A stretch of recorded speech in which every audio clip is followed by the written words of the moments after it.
So today will be the third lecture of Fabian Haiden, quadratic differentials, stability conditions, and Donaldson-Thomas invariants. Fabian, please. Yeah, thanks, Jan. So I'm kind of continuing now with discussion from lecture 2. So I'll tell you what the context was. So I talked about in the first lecture that take the wrap Fukaya category of a surface, then you can understand stability conditions on that using quadratic differentials. So some spaces of quadratic differentials, and they're identified with spaces of stability conditions on the wrap Fukaya category. And what I want to do now is go from these wrap Fukaya categories to Fukaya categories of some higher dimensional Calabi-Yau, open Calabi-Yaus, which have the structure of a quadratic bundle over my original surface. And so, well, I will not be actually explicitly working with the Fukaya category of these higher dimensional Calabi-Yau spaces. So it will be more of a formal thing, algebraic thing that everything kind of comes from the surface and you do some algebraic construction in a way. But it should recover conjecturally the Fukaya category of this higher dimensional thing. Yeah, to understand what's going on, it might be useful to switch to the B side here. That's where I'm kind of continuing. And see what the corresponding on the homological mirror symmetry, the corresponding thing in algebraic geometry would be. So here, just simplest example, let's look at the singular affine conic, just union of x and y axis in the plane. And then there's some category of coherent sheaves on that, derived category, just one Calabi-Yau, homologically smooth. I said so that just some property that so that it makes sense to be Calabi-Yau. It's not particularly important right now. And well, what does this category sort of look like? So let's take one object in here is the skyscraper sheaf at the origin. And so it sits right at the singularity. And if you look at its its Yoneda algebra, then I mean, it's not so important what exactly this is. The point is just this is some infinite dimensional algebra, which is unbounded. So alpha and beta have degree 1. Right? So then in degree 0, you have identity. In degree 1, you have alpha and beta. In degree 2, you have alpha beta and beta alpha. Alpha squared and beta squared are 0. And then it kind of keeps going. So it's unbounded above. So it doesn't look like, like a Calabi-Yau category where you expect this Poincare duality like structure. So one way to recover that, there's this obvious deformation of this singular conic to the smooth conic, where I just instead of putting 0 here, I put some parameter t. And so then I can view the affine, I can view the plane as a family of curves over the line where the central fiber is the singular conic and the other fibers are all smooth conics. And then now if I look at the torsion sheaf at the origin, it's kind of now sitting inside this category, all coherent sheaves on the entire plane, then I get a completely different answer, right? Because it's no longer singular, it's just a point on this smooth plane. And I just get this, I mean, it looks like homology, the commutative, supercommutative algebra generated by 2 odd elements. So this is now just 4-dimensional, right? There's alpha beta in degree 1, and then has alpha beta equals minus beta alpha in degree 2, and then stops. So it's nice and finite dimensional, and has this, it looks like a homology of S1 cross S1. It has this Poincare duality. Yeah, and the point is that kind of by going to viewing it as this central fiber of this family with smooth total space, you kind of turn this thing, which is kind of looks like complicated infinite dimensional, into this nice finite dimensional algebra. If I consider perfect complexes on X0, will I get different answer? because dB. Well, perfect complex on sometimes X0 is strictly smaller, right? yeah, because it's singular. So that's Yeah, and in particular, this guy is not perfect, right? This guy. Or is it? Yeah, I can. I don't think it is. Uh, I think it's like in the mirror picture. I understand better, right? In the mirror picture, it's like. okay. Anyway, yeah, go ahead. Yeah, but definitely, if you take perfect complex here, you get a subcategory. But here you could take perfect. I mean, here because X is smooth, X is just the plane. You could have taken perf here. It's the same category. Yeah. So in particular, well, the analog will construct. So the C0 will be the analog of the wrap Fukaya category, or not only analog, but it's the actual mirror, sort of under homological mirror symmetry. This becomes a wrap Fukaya category. And we want to sort of now on the A side, construct the analog of this category sheaves on the total family of this deformation supported on the central fiber. Wrapped Fukaya category of what? Wrapped Fukaya category of a surface with punctures at the zeros and poles. Or just what surface? Because it's a very concrete. I mean, it's what well, there's a surface for this particular example. There's yeah. a surface which is the three-punctured sphere, right? But we'll do it for more general surfaces. Then. Okay. So that's on the next slide, right? So here is the mirror picture. So this category, which I called C0 before, dBco of X0, is equivalent to the wrapped Fukaya category of the punctured cylinder or 3 times punctured sphere. We have a certain grading structure, right? So that to get the Z grading on the Fukaya category, you need to choose this line field foliation. And the foliation means that there's that the two ends of the cylinder play a slightly different role than the puncture you put here, because here you can extend this foliation and the other ends not. So different winding number of the foliation around these 3 points. And so what's now the deformation? Well, in the wrap Fukaya category, you would get your structure constants by counting disks, which immerse into this 3 times punctured sphere.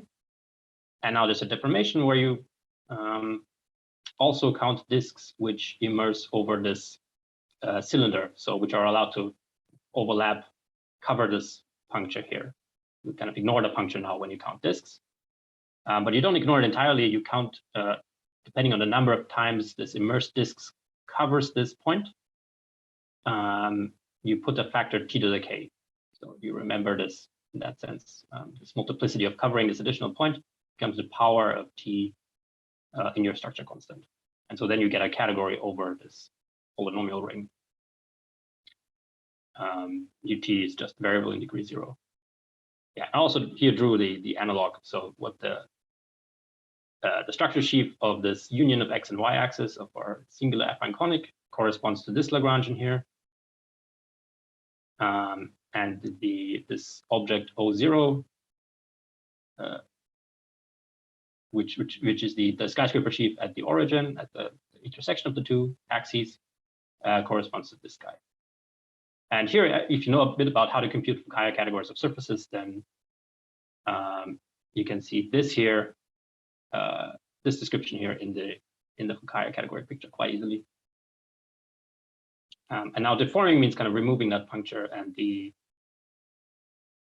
this, which was a non-compact object before, which is why it had this infinite dimensional unit algebra. Once you sort of remove that puncture, it becomes a compact thing, and has this finite dimensional algebra. What's going on? Yeah, but the important point is this deformation, and we can do that more generally. Yeah, but for in more general setups, there's one kind of little subtlety that. So eventually, I want something that looks like the Fukaya category of this quadratic bundle, this G star Sn bundle over my surface. And if n is even, then in general, if I go around one of these more singularities, ordinary double points, there will be a monodromy, which basically switches the orientation of the sphere. Yeah, that only happens when n is even. But it's not a trivial T star Sn bundle, but it has this kind of ±1 monodromy based on switching the orientation of Sn. So if I want the Fukaya category of the total space of that T star Sn family, it's not just the tensor product of the Fukaya category of the base with Fukaya category of the fiber, but it's some twisted tensor product. And this twisting can be done by looking at an additional Z-mod 2 grading or Z-mod 2 action on the category. So on the fiber, so the fibers are T star Sn, and its Fukaya category discussed this comes from this polynomial algebra where T has degree 1 minus n. And now I'm putting this additional Z-mod 2 grading, and I'm saying with respect to this additional grading, it should now be odd, because the generator switches under the monodromy. So basically, this encodes the action of the monodromy on the fiber. That it acts by sending T to T to minus T. Yeah, and then there's also something that here now, with the usual sign rule, if you were to look at, so why am I putting these angle brackets here, right? That's kind of, if you were to put the free commutative, supercommutative algebra generated by T, then when T is odd, which because n is even, T is always going to be odd here, then you would have T squared equal to 0 for the usual supercommutative algebra. But now, because of the additional grading, there's an additional kind of casual sign that will imply that T squared is not in fact 0. And this is in fact, so the algebra, which has 1 T, T squared, T cubed, and so on, is then actually commutative in the sense of C cross Z-mod 2 graded algebras. So the point of all of this is, right before we had a family over a kind of commutative space over a spectrum of this, over the affine line spectrum of this polynomial algebra. And if I didn't have this additional grading, then a category over this algebra would not be a category over a commutative space, because this is not a commutative algebra in the super sense. But now, because of the additional grading, it is commutative. So, I mean, that's a bit of a fine point. So I can actually also, it's correct to write it as with the other brackets, because it is, in this graded sense, it's commutative. It's commutative in the not in the ungraded sense, it's commutative. In the Z-graded sense, it's not commutative. In the Z cross Z-mod 2 graded sense, it is again commutative. Yeah, Jan. Kind of a little bit lost. Outside of T star of Sn, I mean, the Fukaya category in general, it's just Z-graded. So how should I recover in general this additional? I cannot say what kind of grading will it be. No, you have an action on T star Sn, which is just coming from the antipodal involutional Sn. Yeah, but the Sn is very special because there is an antipodal involution. But if I replace Sn by no, I'm not claiming that. I'm just for Sn. It's just a convenient way to Yeah, and in fact, it will turn out that for Fukaya categories of surfaces, this is now. It also has this additional Z-mod 2 grading. So yeah, not all Fukaya categories have this, but yeah, but if your surface is not a sphere, what kind of how this additional grading can be seen? Yeah, so I'll explain that. Yeah, so it doesn't come from an involution on the surface. It comes from remember we had a quadratic differential or just a foliation. You have a foliation, and then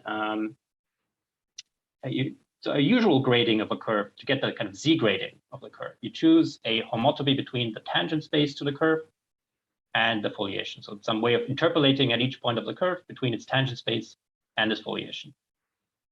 And now there's an additional kind of grading which you can choose, which is to choose an orientation of the foliation. Okay. So right, it's a line, and choose an orientation of the line. Okay. All right. Yeah. And that corresponds, if it's the horizontal foliation of a quadratic differential, then that corresponds to basically choosing a square root of the differential. So a sheet of the spectral curve, which is 2-to-1 covered. So it's an addition, and these are two independent choices. And if you make both of these choices, then you also get an orientation of the curve itself. Because you have an orientation of the line and you have a homotopy of that line to the tangent space, so you have oriented tangent space as well. Yeah, and well, if for all your curves you choose this additional kind of grading where you choose square root of quadratic differential or orientation of foliation more generally, then you get the Z mod 2 grading on Hom, where if two curves intersect, and then if they both have the same choice of square root, it's an even morphism, and if they have opposite choice of square root, it's an odd morphism. Okay, so that gives you somehow something you can do for Fukaya categories of surfaces, and maybe higher dimensions as well. I really thought about that. But definitely, in this case, you can do it. So both this fiber Fukaya category and the base Fukaya category now have this additional Z mod 2 grading, and you take a kind of twisted tensor product, which means there's a category of C cross Z mod 2 graded algebras, and well, it just means if you take the tensor product, then the causal rule, the causal sign also takes into account the additional grading, not just the Z grading. And that, in principle, should give you the Fukaya category of the T star SM bundle, but away from the zero-sum poles. So take the, right, because it's now this, yeah, so it's a quadratic bundle, but without all the singular fibers. So it's not yet kind of the final answer, but getting closer to what we want.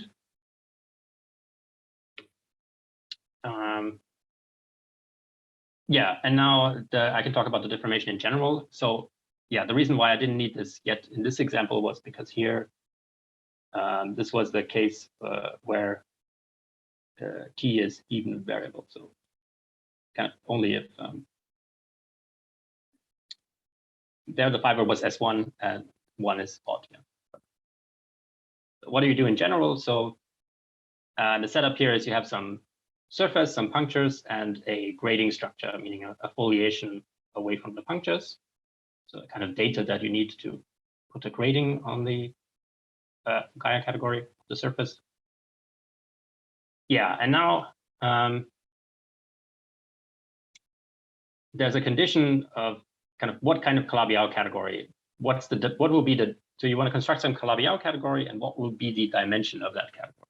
And this is somehow has to be compatible with this foliation here in the following sense. So D is an integer. It's going to be the Calabi-Yau dimension of what we want to construct. Yeah, by the way, for categories, you can also have negative Calabi-Yau dimension.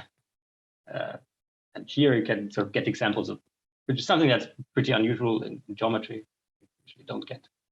It doesn't really make sense to have negative dimensional Calabi-Yau variety. But for categories, is a phenomenon that you get these kind of things. So D will be the Calabi-Yau dimension of what we want to construct. And then you take some subset of the punctures. And these are going to be the punctures which you think of as removing. So when you count additional disks, they can then cover these punctures in M prime, but not the punctures which are in M, but not in the complement of M prime. Yeah, and then the condition on this grading is that, so for all points in this subset of the punctures, which you're going to remove in a sense, basically there's some index of this grading structure, and a multiple of it should be your Calabi-Yau dimension D. And the index is defined so that it basically kind of tells you the winding number of your foliation as you go around the puncture. And it's normalized so that if you take the quadratic differential Z to the N dc squared, take its horizontal foliation, and take the index of that, then that will have index n plus 1, where n is this power. So example, if nu is if you want D to be 3, so let's say we want to construct a 3 Calabi-Yau category, which are the ones which physicists are somehow most interested in, then this condition is telling us that the index should be either 1 or 3, right? Because there should be some positive k, so that times that is 3. Index being either 1 or 3 means exactly that the quadratic differential, if this comes from a quadratic differential, it should be a simple 0 or a simple pole. So this is somehow telling you that from quadratic differential with simple zeros and simple poles, you get 3 Calabi-Yau categories. Which, if you remember in this Bridgeland Smith, there was this requirement for all zeros to be simple. And they didn't actually consider simple poles, but I mean, yeah, they could have. They had higher order poles, but these are not in M prime. They can be thought of as being in M, but not in M prime. Okay, yeah. Or yeah, other case, if you, for example, you want a Calabi-Yau 1 category, if d is equal to 1, then you should only have simple poles. Okay, so yeah, that's the condition. And yeah, if you remember back in the first slide, there was basically the same idea that if you have a quadratic bundle and now it has some more singularities, some singular fiber, what kind of quadratic differential do you get? And the order of the 0 depended on the dimension of the Calabi-Yau. And this is the same relation modulo that you can have this additional factor k here. Okay, so this is kind of some data that you choose. You have a surface, you have a puncture, and then choose some integer d and some subset of the punctures which satisfy this condition. And then what you can do is you can write down a deformation of the Fukaya category as before. Now it's over a power series ring, but t might not be in degree 0, but it will be in degree 2 minus d, where d is this d over here. And so in the example with the cylinder, we had d equal to 2. So degree of t was 0. And d equal to 2 meant that it's basically the quadratic differential doesn't have a 0 or a pole at that point. Okay, and yeah, so you obtain this deformation the same way as before by counting disks, which are now allowed to cover M prime. But they actually need to be ramified with this multiplicity k. So for each point, there's some k, so that this equation was true, and they need to be ramified with this multiplicity. And they can cover M prime, but not the points which are not. Okay. Yeah, and actually this deformation, you get in general something which is called a curved A-infinity category. And that happens whenever you look at a curve which has one or more endpoints in the set M prime of punctures. And then it will have some curvature. So you get called a curved A-infinity category over this power series ring. Curve means you have, for each object, you have a Hom in degree 2 from that to itself, whose differential is 0. That's the first equation. And then the differential doesn't actually square to 0, right? So this is the square of the differential. It's not 0, but it's the commutator with M0 here. And then you have some other infinity equations which get fairly complicated fairly quickly. But the most important thing is kind of now that in the curved infinity category, differential doesn't square to 0, but is this commutated by a curvature. Okay, any questions at that point?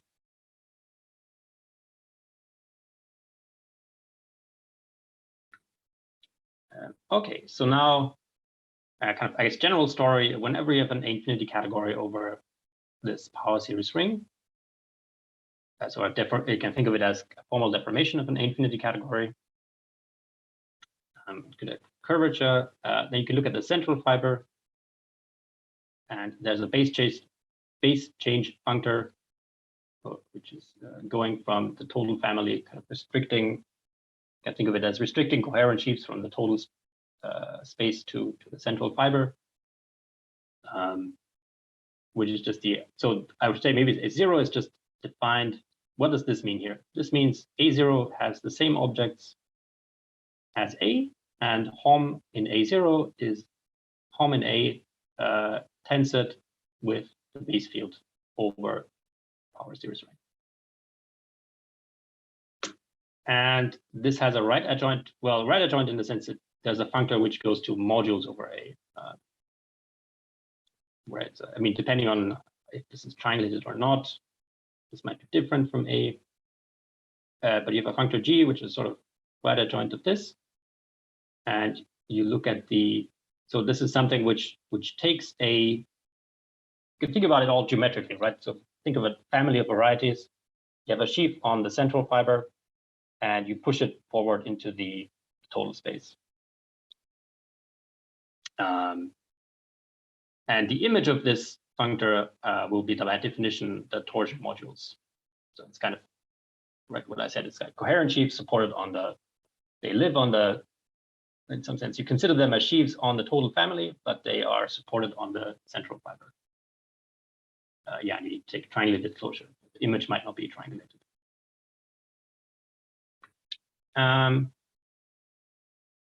Yeah, and well, the point will be that we want to, so this will be basically the category, this Calabi-Yau category that we want. And we want to transfer, A0 will have the role of, right, A0 was the central fiber, so it's the thing we're deforming, which is this wrapped Fukaya category of the surface. So in this deformation we're interested in, A0 is the wrapped Fukaya category. And we have a functor to torsion modules, and we want to transfer stability conditions from here to here. And that will work because of a property of this adjunction that, so this adjunction has some co-unit, this natural transformation. So by definition of having an adjunction, you have a natural transformation from Fg to the identity functor on A0. And you can take this, you take the cone shift that fits into some triangle. And the property of this particular adjunction is that if you take this co-cone here, it's the identity, it's essentially the identity, but it's shifting degree by 1 minus degree of t, which was essentially this Calabi-Yau dimension minus 1. And it's in the additional Z mod 2 grading, it's shifting by also shifting this additional Z mod 2 degree. Okay, and now there's a lemma I prove in this preprint from last year, where if you look at this sort of situation where you have triangulated categories A, B, functor from B to A, and G, A to B, these form an adjunction. And you want the co-cone over the co-unit. So this here's the co-unit of the junction as before. And here it should be the shift of some functor I, which acts trivially on isomorphism classes. And yeah, it's a fact about somehow wrapped Fukaya categories of surface. I put this additional Z mod 2 grading.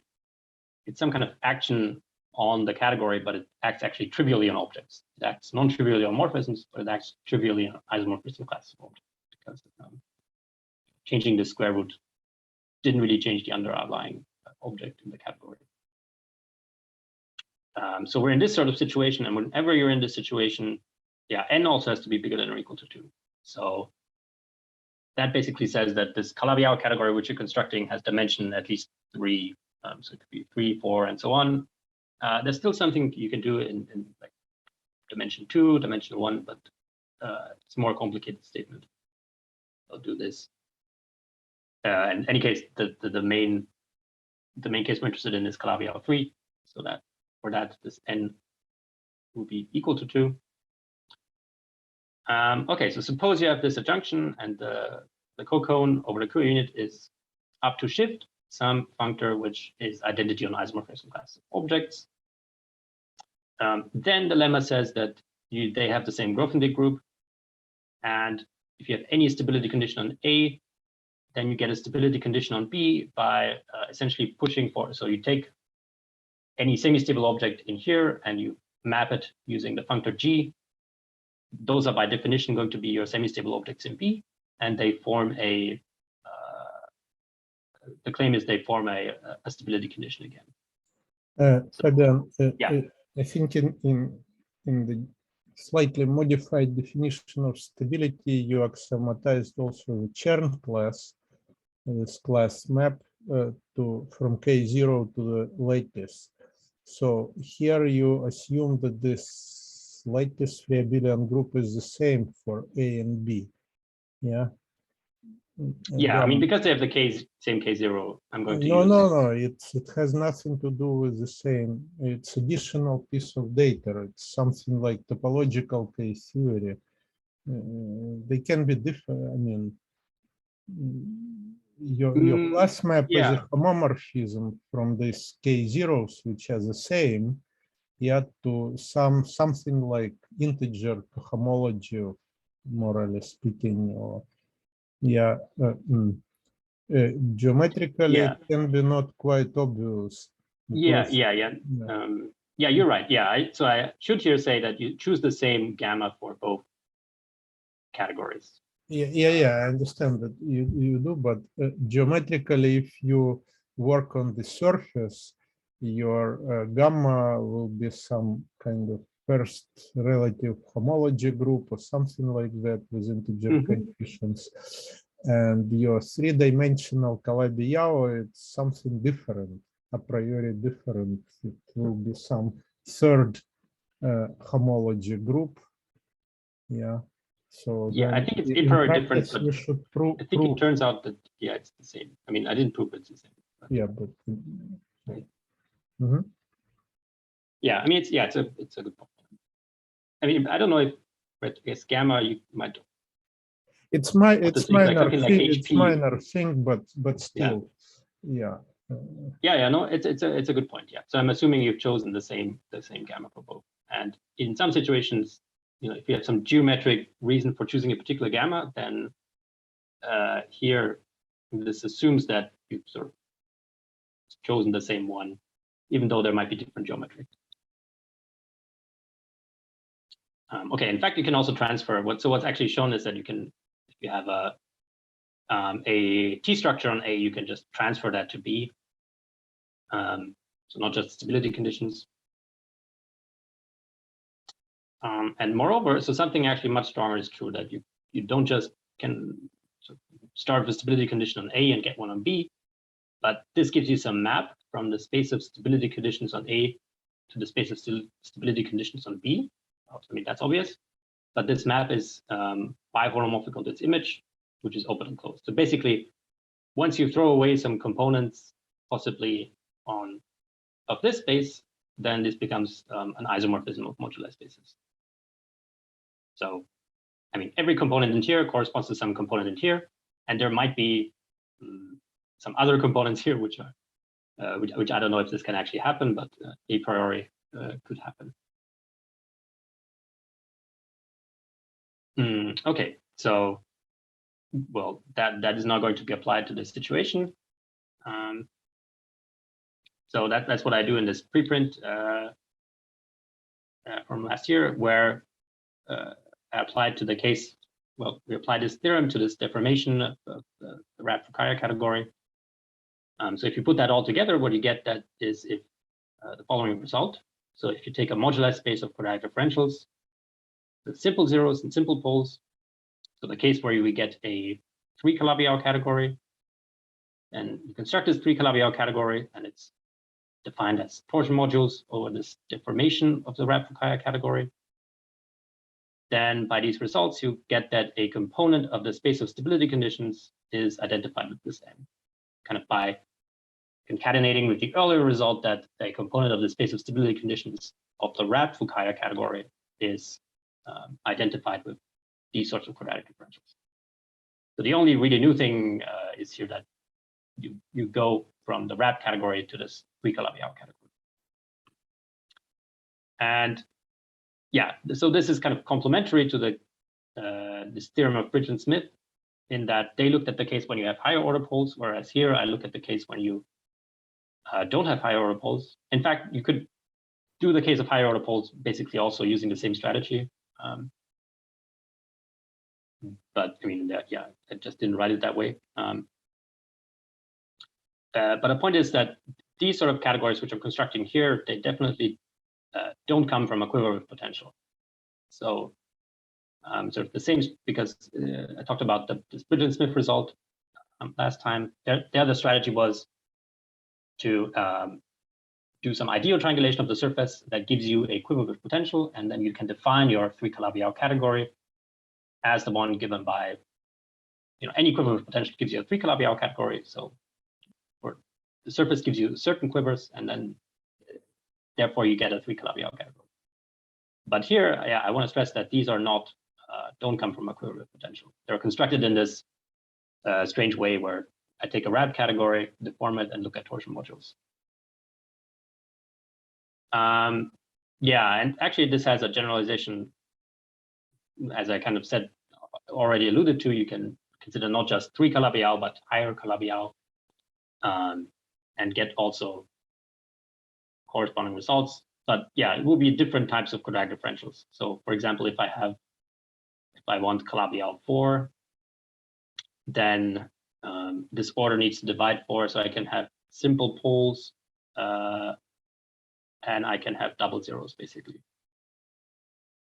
But for any quadratic differential, there will be some Calabi-Yau dimension which is compatible. So any quadratic differential gives you, depending on what exactly are the orders of the zeros and poles, you can get some compatible Calabi-Yau dimension, and you get a stability condition on this Calabi-Yau category, but that's not actually written in the current version of the preprint. And I'm thinking about, actually revising this to include also these other Calabi-Yau dimensions, either a new paper or revision of this one. And so where do we go from here? So why was I particularly interested in this case of 3 Calabi-Yau here? Because then you can apply this theorem of Donaldson-Thomas invariants, which was developed by Kontsevich and Soibelman. That's why, in particular, this kind of 3 Calabi-Yau was important here. So the next thing to talk about will be, so now you have a 3 Calabi-Yau starting with a quadratic differential, simple zeros and simple poles. You've now constructed a 3 Calabi-Yau category with stability conditions. And that's sort of the kind of input you need to apply this Kontsevich-Soibelman machinery. There's one more little thing, which is orientation data, which you also need to construct. But apart from that, you basically have everything to have well-defined DT invariants. And by construction, the semi-stable objects in this 3 Calabi-Yau category with these particular stability conditions correspond to finite-length geodesics. So that was already true in the RAD Fukaya case, and now, because it has the same semi-stable object, it's already also true in the 3 Calabi-Yau case. And so when we compute DT invariants, they count semi-stable objects, so we expect that they will count these finite-length geodesics, the saddle connections and closed loops. So in some sense, we know the answer we're going to get roughly. The motivation for doing it, though, is then because by kind of general principles, you know that these DT invariants satisfy wall crossing formulas, and you will have proven that these counts of finite-length geodesics satisfy wall crossing formulas. So that's the fourth point here. So even though you're sort of, in a very complicated way, you're sort of getting the same thing, just getting counts of saddle connections and closed loops. The benefit of going in this complicated way is that then you know it satisfies the wall crossing formula. Okay, and that's then, maybe here if there's questions at this point. If not, I'll continue with describing now a bit about this motivic DT invariant stuff.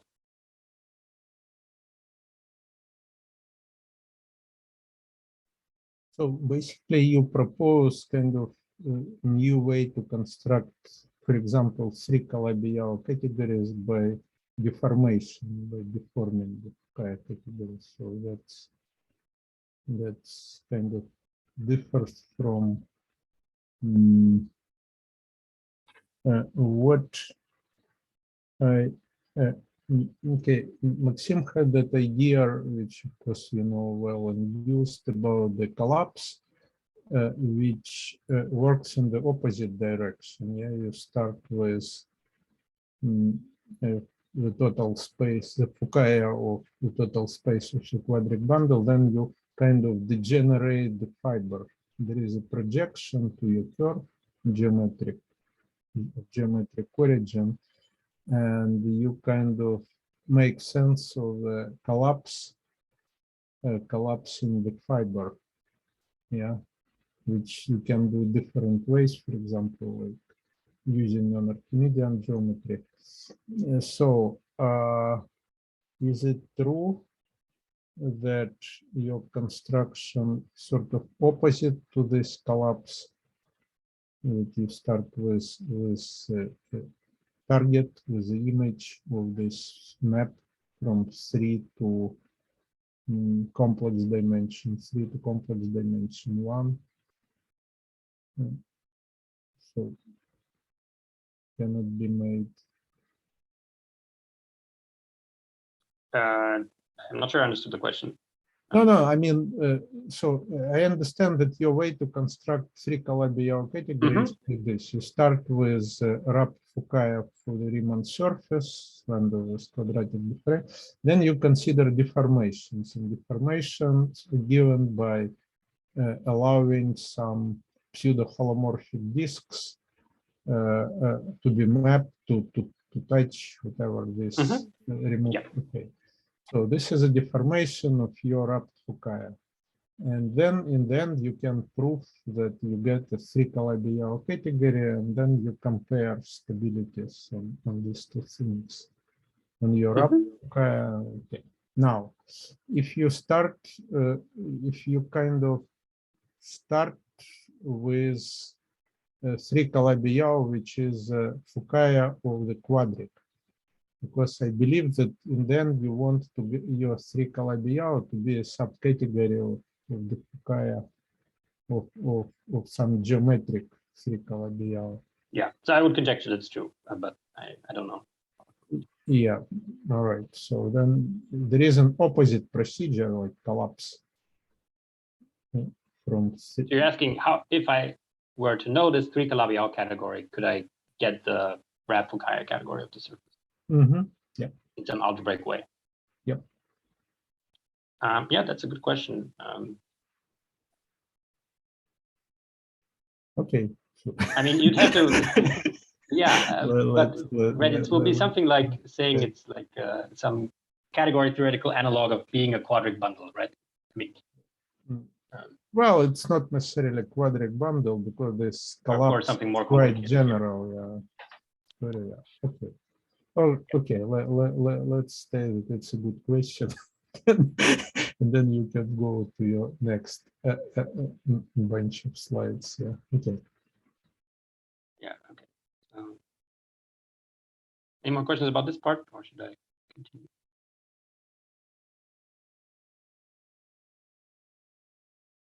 Okay. Yeah. So now I want to focus on these TT invariants, so kind of these which haven't appeared yet. The third item in my title. Yeah. So what we've done, not really much necessary to recap, but yeah. Well, maybe it doesn't hurt. So the wrapped Fukaya category, Jan kind of recapped it for me. It has a deformation over this power series ring. Maybe it's not in degree 0. Whenever this Calabi-Yau dimension divides zeros, order of the zeros plus 2. The Calabi-Yau category. And yeah, I conjecture it's the subcategory of the Fukaya category, the quadratic bundle over the surface. And there's an adjunction between these two categories, which along which I can transfer stability conditions. And in fact, entire components of the space of stability conditions correspond to each other. And in the particular case where we have simple zeros and simple poles, we get a 3 Calabi-Yau category. And in that case, we can try to apply the DT invariance. So what I'll talk about now is, well, overview here. I'll talk about DT invariance what is the input, what is the output, first of all, right? It will be some big machine, and the first thing to know is kind of what do I put in, what do I get out. Then there's a result. What are the DT invariants of the flat surfaces? So I already said it's basically counting finite length geodesics, but I mean, there's some formula which expresses these counts and DT invariants in terms of these counts.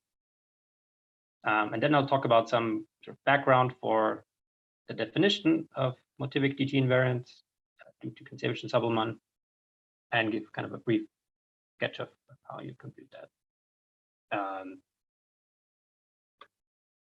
So yeah, I've already mentioned here, I think, with the kind of input, I mean, there's some additional kind of constructability constraints.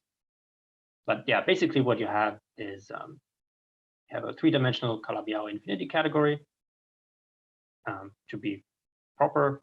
And you can think of this as some non-cumulative generalization of having a three-dimensional Calabi-Yau variety, in the sense that you have a 3D Calabi-Yau variety, a compact one, and you go to its category of coherent sheaves, then you get a 3D Calabi-Yau infinity category. Yeah, then you should have something which is called orientation data, which is somehow analogous to having a spin structure. And you should have a Bridgeland stability condition, which is roughly analogous to having a Kähler class. So, well, why is that, right? Because Kähler class is somehow, if you want to define what are stable vector bundles on a variety, then it depends on the choice of Kähler class. And so in that sense, kind of knowing which objects are the stable ones in the classical case depends on choice of Kähler class. And for categories, the only way that I know how to make sense of that is if you have a Bridgeland stability condition. Yeah, so once you have this package here, what you get. First of all, so there are several kind of different versions of the DT invariants. The most complicated ones are the motivic ones, which, yeah, gamma, this little gamma here is in this some point in some lattice, which the same lattice as we had before. You choose some map from K0 to some finitely generated lattice gamma, which live in, so for each lattice point, you have some element in some ring of motives. Then there's a version of it, a kind of Q number version. If you take apply Serre polynomial to this, you get some invariants, which are Laurent polynomials in square root of Q. Yeah, and I think for generic, so integer coefficients, but I think they only have this form. You have generic. I'm not sure if it's actually, yeah, maybe not in all cases, but kind of for generic stability condition, at least typically happens that it lives in here. Yeah, and then if you take the limit where square root of Q goes to -1, then you get an integer, and these are called the numerical DT invariants. And it kind of historically read these were sort of first these kind of things were defined, and not in the case of arbitrary Calabi-Yau 3 category, but in the case where you have the vector bundles over a Calabi-Yau 3 variety or some other coherent sheaves.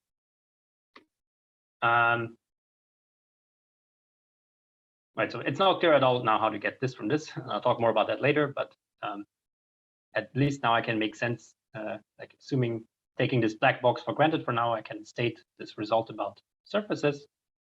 So take a Riemann surface and a quadratic differential with simple zeros and simple poles, the kind of thing that gives me a stability condition on a Calabi-Yau category. Yeah, my lattice now is this first homology of C relative to zeros and poles with coefficients in this twisted twisted version of the local system. The integers where I twist by the two choices of square root of the quadratic differential. I had this before, right? What I had before was the complexified version of this, and the complexification of this is basically the cotangent space to the moduli space of these things. Well, but that's not, I mean, so for any class in here, I can now count the number of saddle connections and flat cylinders. So saddle connection was something that goes between two conical points. And because I have simple zeros or simple poles, I have two types of conical points. The simple zeros, there's a cone angle 3 pi, and for a simple pole, there was a cone angle just pi. And I need to count them.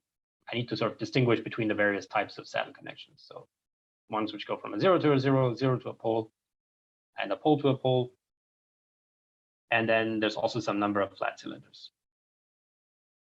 Okay, and all of these I count. There's finitely many for each fixed class in here. Yeah, and now the theorem is, yeah, I have to suppose that this quadratic differential is generic. I'll say later what that generic, there's a precise sense in which it's generic. Then the t invariance of red, so from phi I get, whether it's generic or not, I get a 3 Calabi-Yau category of stability conditions, and for promise, there's also some way to get this orientation data. So by this previous slide, I get these quantum DT invariants, and this theorem is saying that these quantum DT invariants are, they have this particular form. So yeah, basically it's the number of saddle connections, but whenever there's a pole involved, I need to take some factor of 2 or 4, some kind of weight. And then the number of cylinders here comes with a factor square root of q plus 1 over square root of q. So the point of the theorem is then that, you know, if you count your these sort of things, then because they are, I mean, you can sort of define this, just you can use this as a definition of omega of gamma, but knowing that it is the DT invariance of some 3 Calabi-Yau category of stability condition, that tells you that these things, if you now start varying this quadratic differential, it tells you that these things satisfy the Kontsevich-Soibelman wall crossing formula. So that's Fabian, but yeah. So then the main difficulty would be to identify this abstractly defined 3 Calabi-Yau as something geometric. Or what? If, for example, I want to identify with a subcategory of Fukaya of this quadratic bundle, so then 0 to 0 should correspond probably 3 spheres. Yeah, but 0 to pole, it's something different. Yeah, it will be some special Lagrangians in this 3 Calabi-Yau. Well, the case of poles is a bit strange because then it's more like I'm taking a Z-mod 3 quotient. It's like the more singularity with the Z-mod 3 quotient lives over a pole. I think can it be seen geometrically? Because 0 to 0, I think it's just a compact Lagrangian sphere. Yeah, that's definitely. This is easy, yeah. In flat cylinders, I can also guess. Yeah, this is also fine. Yeah, here, I mean, I'm sure it can be seen geometrically, but well, I shouldn't say I'm sure. I do expect it, but the problem is, first of all, what's the 3 Calabi-Yau, right? And I'm not entirely sure about it. It looks like what it is you take this more singularity, and then you take a Z-mod 3 quotient. So that will have an orbifold point at the singularity, and then you take a Fukaya category now of this orbifold Calabi-Yau, which, well, probably you can define as, you know, taking the quotient. You probably can define that, yeah. So then I cannot go to some ramified cover of this 3 Calabi-Yau to get rid of the orbifold points. Yeah. Yeah, so it's a good question to see that. I mean, to prove this theorem, you don't need this Fukaya category interpretation. Basically, what you need to understand is what these things look like, sort of how they contribute to the moduli of objects in the 3 Calabi-Yau category. Yeah, but still, this even in this statement, there is some slight mystery about this factor, which depends on Q, where it comes from.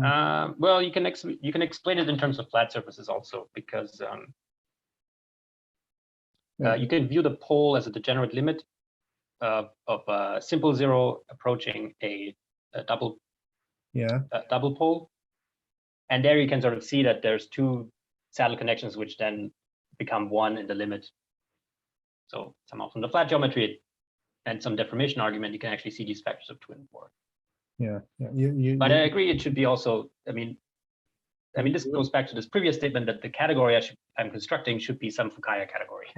Yeah, but and basically you're asking that question. This way you don't, yeah, it's somehow a little bit, still a bit mysterious, because for 3 Calabi-Yau, at least technically, you have to use this vanishing cycles for the potential, this motivic Milnor fiber. At least in order to speak about DT invariant, motivic DT invariants, for 3 Calabi-Yau, you have to do something, and then maybe to show that the result does not depend on these additional things. Yes, it's because well, yeah, I mean, definitely you need to know what the potential is, right? Yeah. The DT invariants are defined not only for Fukaya categories, but for Yes, for any. Yeah. Okay. Yeah, but I agree that it would be more satisfying to kind of have everything else in the Fukaya language.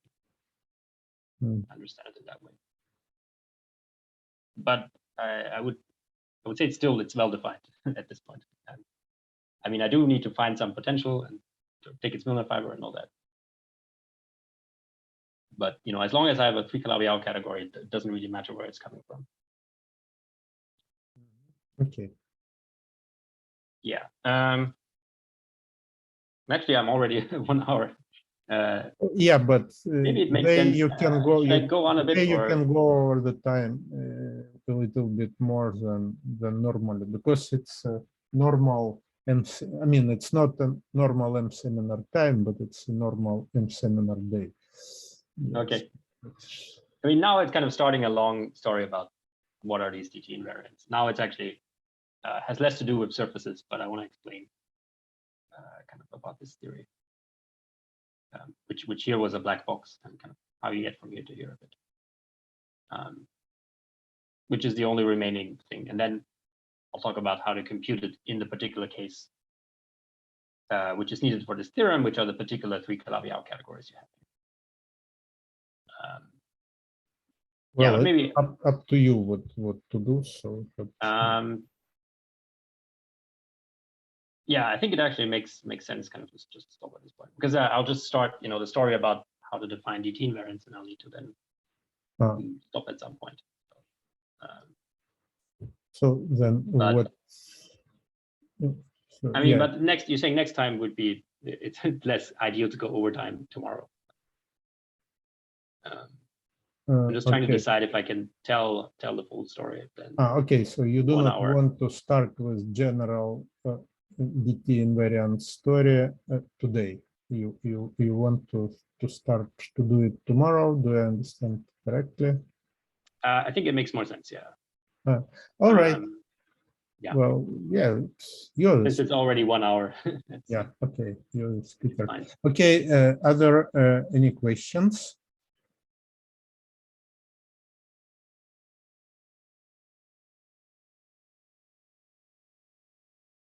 Yeah, it's quite interesting stuff. One thing that if you have not a quadratic differential, but indeed a abelian differential, but again, like meromorphic, closed holomorphic one form on your Riemann surface on the complex curve, compact. Okay, then you can.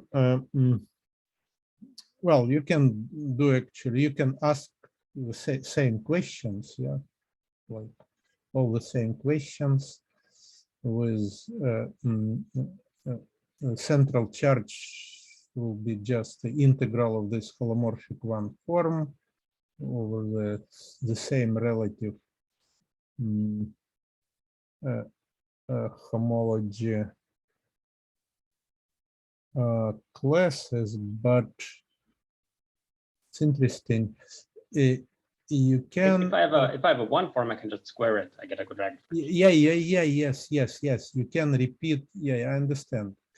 You can repeat the same story and get this rapt Fukaya and get sort of the same answer. But suppose, okay, let's assume that I'm interested not in motivic, but just in enumerative invariants. So then you simply put q1 half equal -1 or something, or 1. Yes, you get a -2. Yeah, depends on the convention. Yeah, you get some numbers.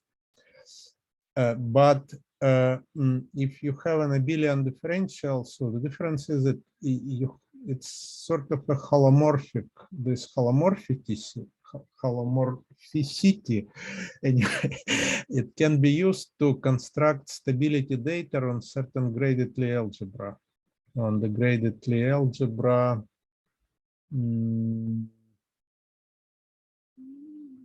you know, there is this theory of DT invariants without categories, which we proposed with Maxim in that very first paper. It's and then upgraded. It's wall crossing structures. Yeah.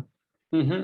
Yeah. Yeah. So you It's mean just if you pure have a graded linear Lie algebra, then you have a wall yeah, it's crossing. pure linear. So now what I would like to say that if you are interested in these numbers and plus and plus minus and so on, in the pure holomorphic situation, when you do have a holomorphic one form on the surface, then there is a way to compute these numbers omega without using any category theory. It just Well, I'm not. So what's puzzling though, right? So if I start with a 1 form, that actually is not a. I mean, I can square it and get a quadratic differential, but that will not have simple zeros in poles. It will have double zeros. Right? So yeah. it doesn't Okay. actually fit in the story somehow. Yeah, I understand what you say, that for you, most important case, it's sort of simple poles, for example. Because, well, not most important, but if I don't mean, have it's simple different. zeros, then I don't know how to get a 3 Calabi-Yau category. I know how to get a 4 Calabi-Yau category. It's different from Gayota-Murnetsky because, I mean, most important in the sense that Gayota-Murnetsky and who was Bridgeland Smith, yeah, it's kind of a theory where you have at least one pole of degree 2, yeah, or maybe higher. Yes. If I remember correctly. All right. And so then kind of something which differs you from them, obviously, like it's the case where all poles are simple or zeros simple. Yeah, I don't have any higher order poles. Yeah. I could have, there could be also only zeros or. Yeah, but the thing is, yeah, okay. All right. Yeah, I agree. So then our story is kind of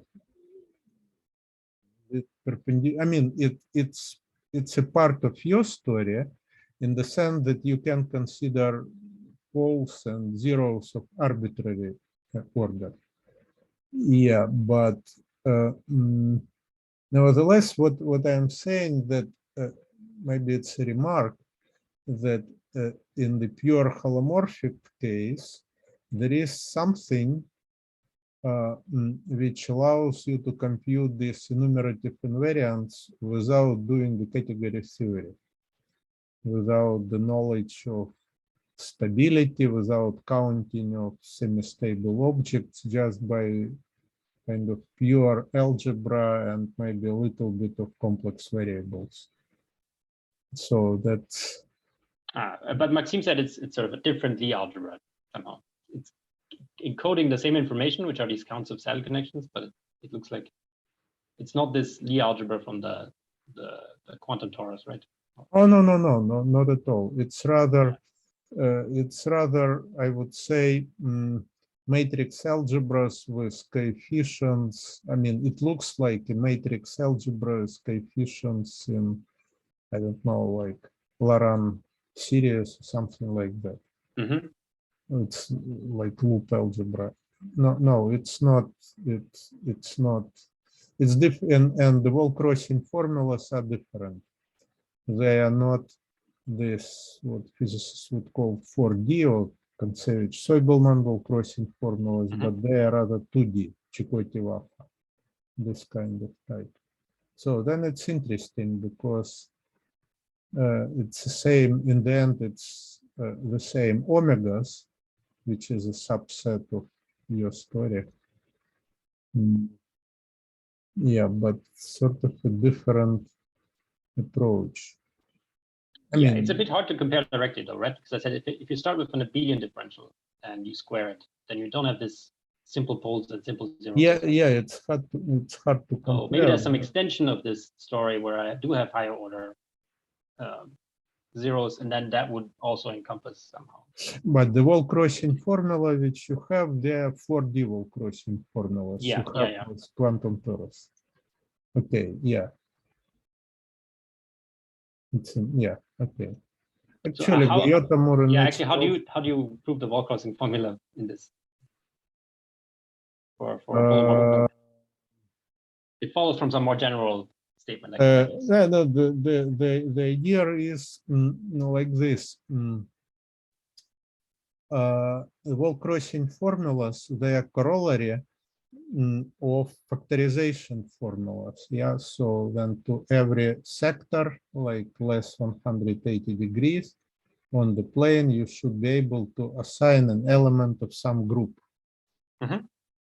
And so then the fact that this element factorizes as a product of arrays, yeah, or inputs of arrays, like sort of decomposition into the product of powers of primes, if you like.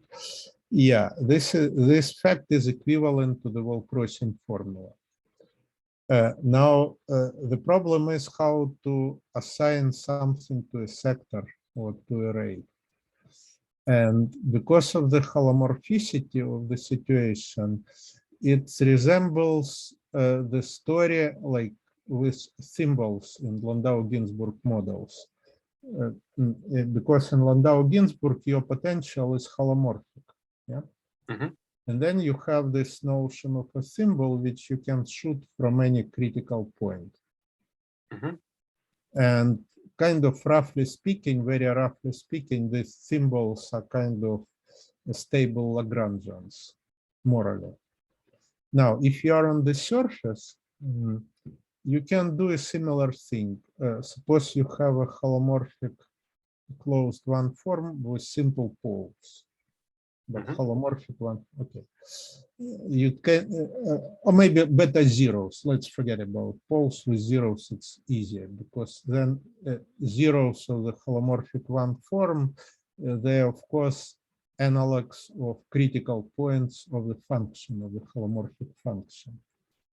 Yeah, because your form locally is a differential. Okay, and now you can define the analog of a symbol.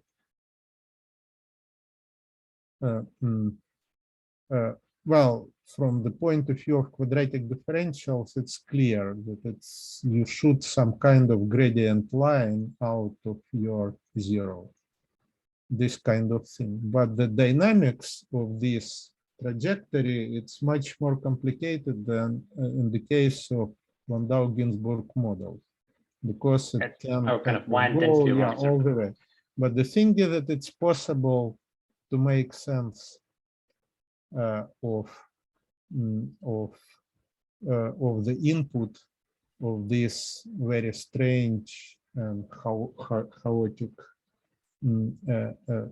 symbol, I would like to make sense of it. And it uses different techniques. It's not a technique which is motivated entirely by C-infinity considerations, like in your case, but it's rather resembles algebraic geometric. Like, you know, there is like Betti, the RAM cohomology, there are comparison isomorphisms, and this is part of algebraic geometry. Yeah, like for example, for Landau-Ginzburg, you can think of symbols as sort of Betti objects, cycles. Yeah, the dual to some Betti cohomology cycles, and you have also the RAM part, which depends on your potential. Just you twist the RAM differential, d plus dw, yeah, and you consider closed. And so you can pair these two things, yeah, Betti and de Rham, like integrate forms over cycles and get a number. So then this is a kind of general thing which allows you to, this is part of the comparison isomorphisms between Betti and de Rham, and this is what is needed for upgrade of this. This is what is needed in the case of surfaces with holomorphic one forms. So basically, isomorphism between Betti and de Rham can be used to define this whole crossing structure. I think, I hope Maxim will speak once again about that in Miami. Yeah, I mean, I've heard him talk before, but I don't think he mentioned sort of how the proof works. Just he said the statement. Okay, but I don't know. I mean, it's kind of. But you you assign something. Yeah, if I have a sector of directions, you need to count something that has sort of not a single direction, but yes. That's the point. But how to make sense for that, you need this comparison isomorphism between Betti and de Rham. Okay. Yeah. All right. So anyway, so it's because it would be interesting to also have kind of, there's probably kind of a more not using categories proof that this satisfies the wall crossing point. There might be some way to. I would compare, you know, there are Fukaya categories, and this is sort of pure symplectic stuff, C infinity, yeah, with some additional data. But imagine that, in fact, you have a holomorphic symplectic manifold. You can think of it as a C infinity, of course. C infinity symplectic, just take the real part of your holomorphic. But the fact that it's holomorphic, it gives some kind of, it makes the story much more restricted. Yeah, and so in that case, there are alternative ways to compute the semi-stables in the Fukaya category. Because I mean, if I have a Riemann surface, then what's the holomorphic symplectic manifold? No. This is analogy. If you want, if you want to think in holomorphic terms, you should take the cotangent bundle to the Riemann surface, and well, put a conformal structure, a complex structure on it, take the cotangent bundle, and restate whatever I said before in this, in terms of this surface. Yeah, but this is rather an analogy. Yeah. Yeah, there's also a difference that here I'm also counting closed loops, right? Which you're not counting in. No. With this, if I don't put in this term, definitely, then this will not satisfy the wall crossing. Yeah, it's different. That's another difference.